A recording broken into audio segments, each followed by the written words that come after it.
Sahabat Fresh Juice, sesaat lagi kita akan mendengarkan Fresh Juice Rabu 1 Maret 2023 bersama Romo John Laba SDB dari Tangerang. Selamat mendengarkan.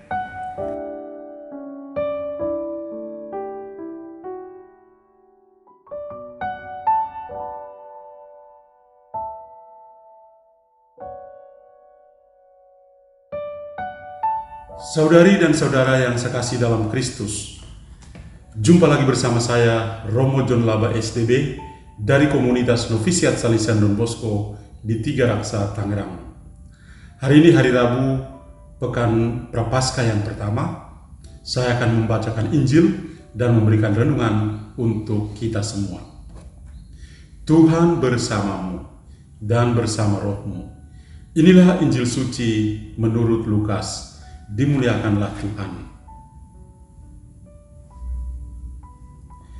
Sekali peristiwa, Yesus berbicara kepada orang banyak yang mengurumuni dia.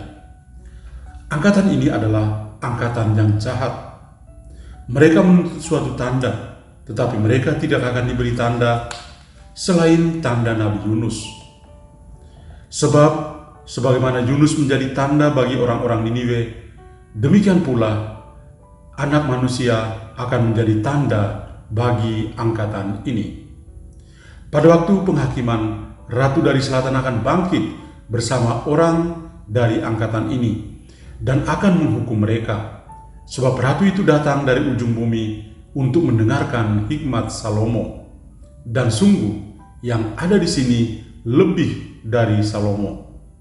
Pada waktu penghakiman, orang-orang Niniwe akan bangkit bersama angkatan ini, dan mereka akan menghukumnya. Sebab orang-orang Niniwe itu bertobat waktu mereka mendengarkan pemberitaan Yunus, dan sungguh yang ada di sini lebih daripada Yunus. Demikianlah sabda Tuhan. Terpujilah Kristus.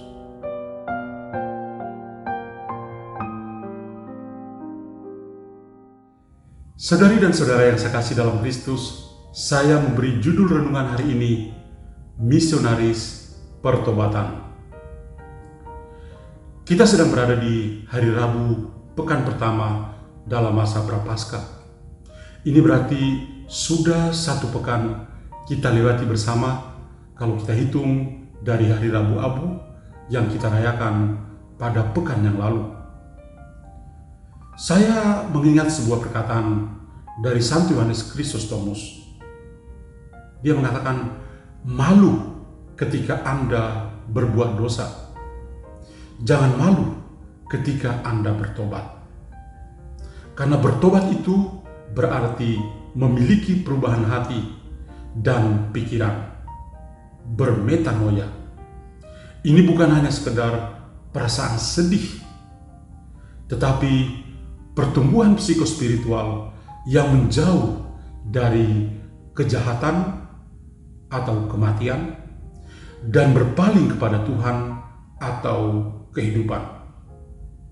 Dosa adalah luka, pertobatan adalah obatnya. Dosa diikuti dengan rasa malu, pertobatan diikuti dengan keberanian. Keberanian itu berarti kita memohon belas kasih dari Tuhan yang tidak layak. Karena kita tidak layak di hadirat Tuhan. Setan telah membalikan urutan ini dan memberikan keberanian kepada dosa dan rasa malu kepada pertobatan. Di tempat lain, Santo Yohanes Chrysostomus mengatakan, jika pertobatan itu kita abaikan, sekejap saja seseorang dapat kehilangan kekuatan kebangkitan karena ia hidup dengan kelemahan dan berpotensi pada sebuah kejatuhan dalam dosa. Perkataan Santo Yohanes Chrysostomus ini menginspirasi saya untuk merenung lebih dalam perkataan Tuhan Yesus dalam bacaan Injil yang barusan kita dengar tadi. Kita semua mendengar dalam bacaan Injil Tuhan Yesus seakan kecewa dengan orang banyak yang mengikutinya. Mereka sudah mendengar sabdanya, menyaksikan dan mengalami kasih dan kebaikannya. Namun mereka masih juga belum percaya. Mereka belum juga bertobat di hadiratnya. Mereka malah menuntut suatu tanda dari Yesus untuk membuktikan siapakah Yesus itu sebenarnya. Tentu saja permintaan orang-orang banyak ini kepada Yesus mengandung sebuah reaksi yang keras dari pihak Yesus. Kita mendengar tadi Tuhan Yesus berkata, angkatan ini adalah angkatan yang jahat. Mereka menghendaki suatu tanda, tapi kepada mereka tidak akan diberikan tanda selain tanda Nabi Yunus. Mungkin pertanyaan bagi kita, lalu siapakah Yunus itu? Sosok Yunus kita kenal dalam kitab Perjanjian Lama. Dia mendapatkan panggilan dari Tuhan sebanyak 2 kali. Panggilan pertama terjadi ketika Allah berbicara kepadanya, "Hai Yunus, bangunlah, pergilah ke Niniwe, kota yang besar itu, dan berserulah terhadap mereka karena kejahatannya telah sampai kepadaku." Niniwe adalah kota yang sangat besar dan megah, tapi orang-orangnya sangat jahat. Mereka bukan orang Israel.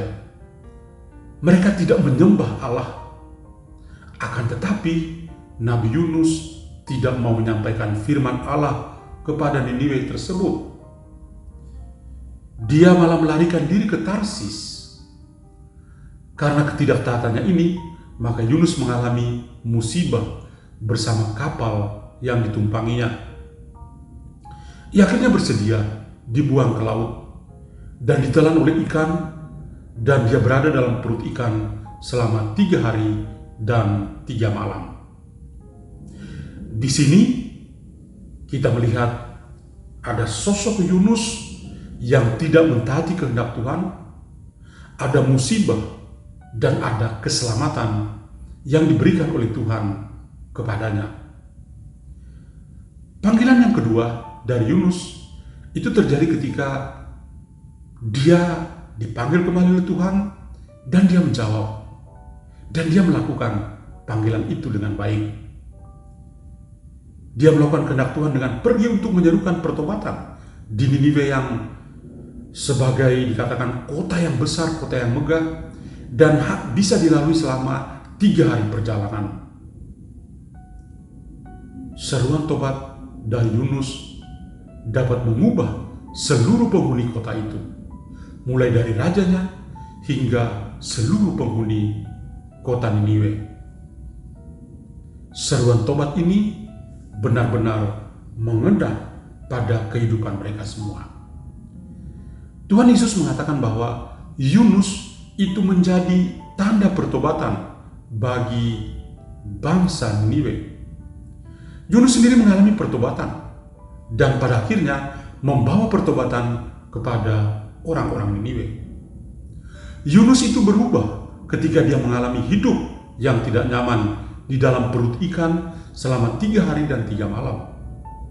Dia menjadi misionaris pertobatan kepada bangsa Niniwe. Yunus adalah tanda bagi bangsa Niniwe. Maka Yesus sebagai anak manusia akan menjadi tanda bagi angkatan yang jahat, yang menuntut tanda pada dirinya atau pada Yesus sendiri. Orang-orang Niniwe itu bertobat karena warta pertobatan dari Yunus. Dan pertobatan mereka betul-betul sebuah pertobatan yang radikal.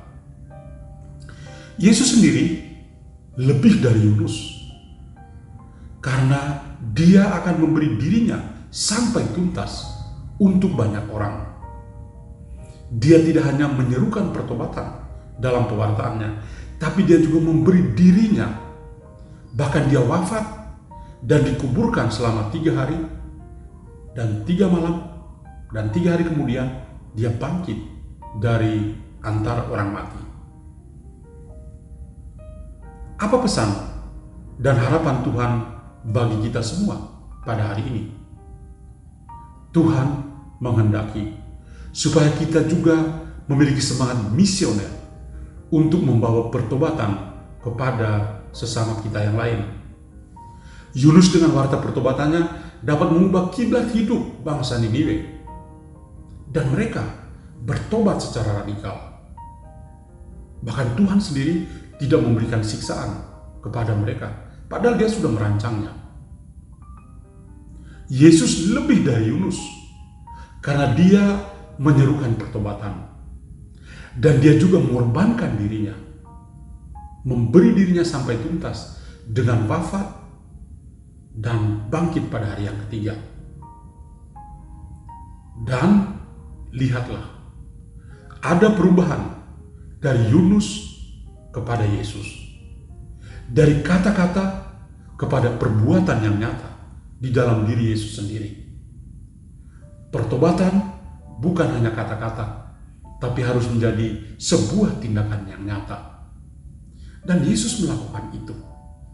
Yesus lebih dari Yunus, dan kebijaksananya lebih dari Salomo. Saudara-saudariku, kiranya pada hari ini kita semua bertobat.